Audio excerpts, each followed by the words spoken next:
सास की बीमारी। शादी के ठीक बाद नेहा की सास की तबीयत बहुत खराब हो गई। बताइए क्या हुआ है आपको? बेटे की शादी थी तो थकान हो गई। मौसम बदल रहा है तो जुकाम और बुखार हो गया। ऊपर से बहू के घर का खाना पता नहीं कैसा था कि पेट भी खराब हो गया। खाना तो बहुत बढ़िया था डॉक्टर साहब, सारे रिश्तेदार तारीफ कर रहे थे। रोहित की माँ इतनी कमज़ोर है कि जरा से में बीमार पड़ जाती है। डॉक्टर साहब आप सारी जांच करके देखिए, मुझे ऐसी क्या बीमारी है कि मेरी तबीयत ठीक ही नहीं रहती। फिलहाल तो ज़्यादा कुछ नहीं है, पहले आपके ज़ुकाम बुखार और पेट का इलाज कर लेते हैं, फिर बाकी के टेस्ट करवा लेंगे। अभी आप ये दवाइयाँ ले आइए। पिताजी मैं डॉक्टर साहब को छोड़कर और दवाइयाँ लेकर आता हूँ। माँ जी तो बीमार थी, इसलिए नेहा ने किचन संभाल लिया। माँ जी अब आपकी तबीयत कैसी है? पहले से ठीक है। आप बैठिए, मैं खाना लगाती हूँ। तेरे बाबूजी और रोहित ने खाना खा लिया? रोहित तो टिफिन लेकर ऑफिस गए हैं माँ, और बाबूजी ने खाना खा लिया है। आप शुरू कीजिए। यह क्या, खाने में इतना तेल इतने मसाले? अरे अभी अभी तो तबीयत ठीक हुई है मेरी, तुम क्या मुझे वापस बीमार करना चाहती हो? नहीं माँ जी, ऐसा नहीं है। क्या हुआ? देखो ये बहू ने कैसा खाना बनाया है। खाना तो बहुत ही स्वादिष्ट था। अरे मैं ये खाना खाऊंगी तो बीमार हो जाऊंगी ना।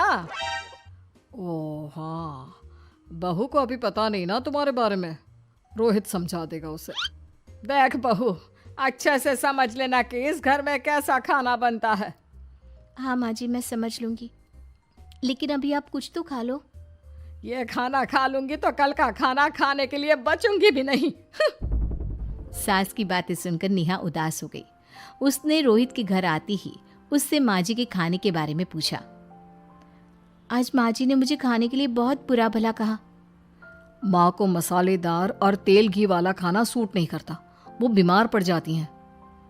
ऐसी क्या बीमारी है माँ जी को? पता नहीं, आज तक कई डॉक्टरों को दिखाया, कितने टेस्ट करवाए, लेकिन कोई बीमारी पकड़ में ही नहीं आई। नेहा को कुछ समझ में तो नहीं आया, लेकिन उसने अपनी सास के हिसाब का खाना बनाना सीख लिया। माँ जी आज तो खाना ठीक है ना? खाना तो ठीक है, लेकिन ये मुआ रेडियो क्यों चल रहा है इतनी तेज आवाज में? वो माँ जी मैं अकेले काम करते करते बोर हो रही थी ना, तो टाइम पास करने के लिए चला दिया। तेरा इस टाइम पास के चक्कर में मेरा सर दर्द से फटने लगा है। तेज आवाज से मुझे माइग्रेन हो जाता है। सॉरी माँ जी, मुझे पता नहीं था। तुम्हें जब तक सब पता चलेगा तब तक मैं तो भगवान के पास ही पहुंच जाऊंगी।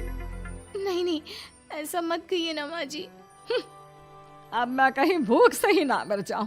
खाना मेरे कमरे में रख दो। बेचारी नेहा, उस दिन उसे बहुत दुख हुआ। नेहा तुम रो क्यों रही हो? आज माँ जी ने मुझे बहुत बुरा भला कहा, मैं तो सिर्फ रेडियो सुन रही थी।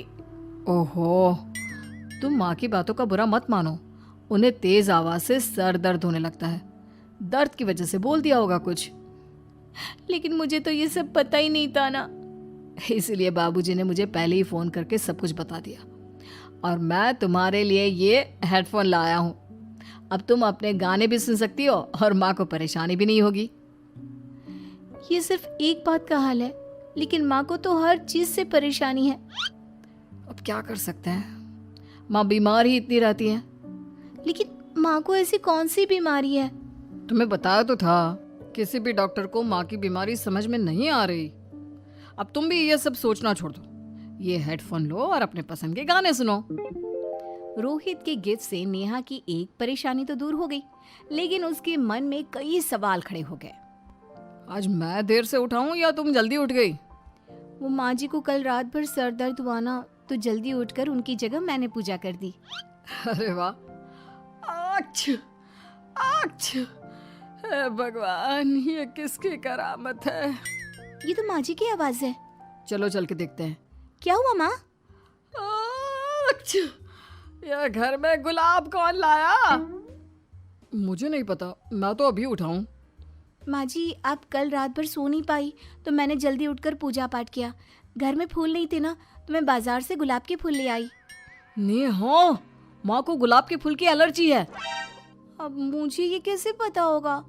अच्छा, तुझे कुछ पता नहीं तो तू वही काम क्यों करती है जिससे मेरी तबीयत खराब हो जाए?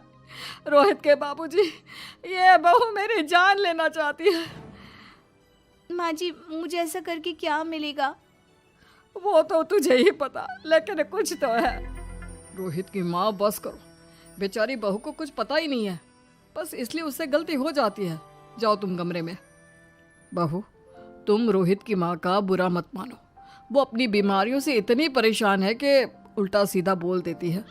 नहीं नहीं बाबूजी, मुझे बुरा नहीं लग रहा, मुझे चिंता हो रही है माँ जी की बीमारी की। ये बताइए कि माँ जी को ऐसी प्रॉब्लम्स कब से होने लगी? शादी के 6-7 महीने बाद से। बाबूजी, तब घर का माहौल कैसा था? अरे भरा पूरा परिवार था।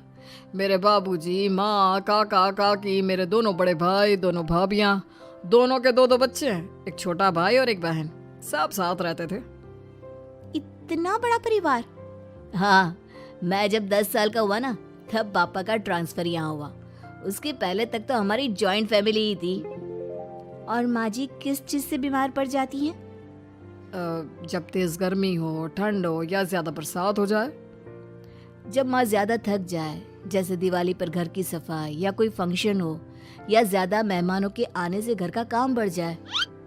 तेज म्यूजिक, तेज लाइट या ऐसे कोई तेज स्मेल आ जाए। तो माँ जी की ये बीमारी ठीक हो सकती है। कैसे? सब पता चल जाएगा। आप कल माँ जी की टेस्ट रिपोर्ट लेने जाने वाले हो ना? हाँ। तो सुनिए क्या करना है। अगले दिन रोहित माँ जी की रिपोर्ट्स लेकर आता है। माँ, बाबूजी, नेहा।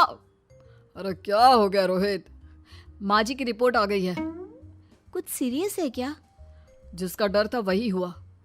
अरे गोल गोल बातें मत कर, सीधी तरफ बता बेटा, क्या हुआ है मुझे? माँ, आपकी किडनी, लिवर सब फेल हो गया है। आपका दिल भी कमज़ोर हो गया है। डॉक्टर ने कहा है कि आपके पास सिर्फ 1 महीना बचा है। ये क्या बक रहा है? ऐसा हो ही नहीं सकता। मुझे लग ही नहीं रहा कि मैं इतनी बीमार हूँ। लेकिन माँ जी, रिपोर्ट झूठी तो नहीं हो सकती ना? हाँ, माँ को 20 साल की उम्र से बीमारी लग गई थी, लेकिन कोई डॉक्टर पकड़ नहीं पाया और अब ये बीमारियां बहुत ज़्यादा बढ़ गई हैं। हाँ रोहित की माँ, तुम्हें याद है शादी के 6 महीने बाद से तुम बीमार रहने लगी थी। अरे लेकिन वो अलग था, मुझे ऐसे कोई बीमारी नहीं हो सकती। ये तुम कैसे कह सकती हो माँ? हाँ, तुम उस वक्त बीमार पड़ी थी ना, और अब डॉक्टर भी यही कह रहे हैं, तो सच ही तो होगा। और आप तभी से बीमारी तो रहती आई हैं। अरे लेकिन तब मैं बीमार थी ही नहीं। क्या मतलब? अरे तब मैं बीमारी का नाटक करती थी, मुझे कुछ नहीं हुआ था। ये क्या बोल रही हो? हाँ, घर में इतने सारे लोग थे और सबसे छोटी बहू मैं थी, तो सारा काम मुझे करना पड़ता, इसलिए काम से बचने के लिए मैं नाटक करने लगी। लेकिन आपको अभी भी वही बीमारियां होती है ना माँ? हाँ, अगर नाटक था तो ये प्रॉब्लम तुम्हें अभी क्यों होती है? इसका जवाब मैं देती हूँ। माँ जी कई महीनों तक नाटक करती रही, इसलिए इनके दिमाग ने धीरे धीरे इस झूठ को सच मान लिया और इनका दिमाग उन बीमारियों का एहसास कराने लगा। हैं? ऐसे भी होता है क्या? हाँ माँ जी, इसे प्लेसिबो इफेक्ट कहते हैं। जब आप बात बात पर बीमार पड़ने लगी तो मैंने अपने मामा से बात की जो एक साइकोलॉजिस्ट है। उन्होंने बताया मुझे। तो ये रिपोर्ट्स? मैंने झूठी रिपोर्ट बनवाई थी नेहा के कहने पर, ताकि आप सच बताएं। यानी मुझे कुछ नहीं हुआ? नहीं माँ जी, और आपकी इस प्रॉब्लम का भी सोल्यूशन है। हम किसी अच्छे साइकोलॉजिस्ट को दिखाएंगे और आप जल्द ही ठीक हो जाएंगी। वाह बहू, मैंने तुझे इतना भला बुरा कहा और तूने मेरी जिंदगी भर की तकलीफें दूर कर दी। थैंक यू और सॉरी बहू। अरे मुझे भी तो सॉरी कहो, पूरी जिंदगी तुम्हारी सेवा की है, वो भी झूठ मूठ की बीमारी के लिए। हाँ हाँ, आप भी माफ कर दो मुझे, बस सॉरी। तो इस तरह नेहा ने अपनी सास की बीमारी पकड़ भी ली और ठीक भी कर दी।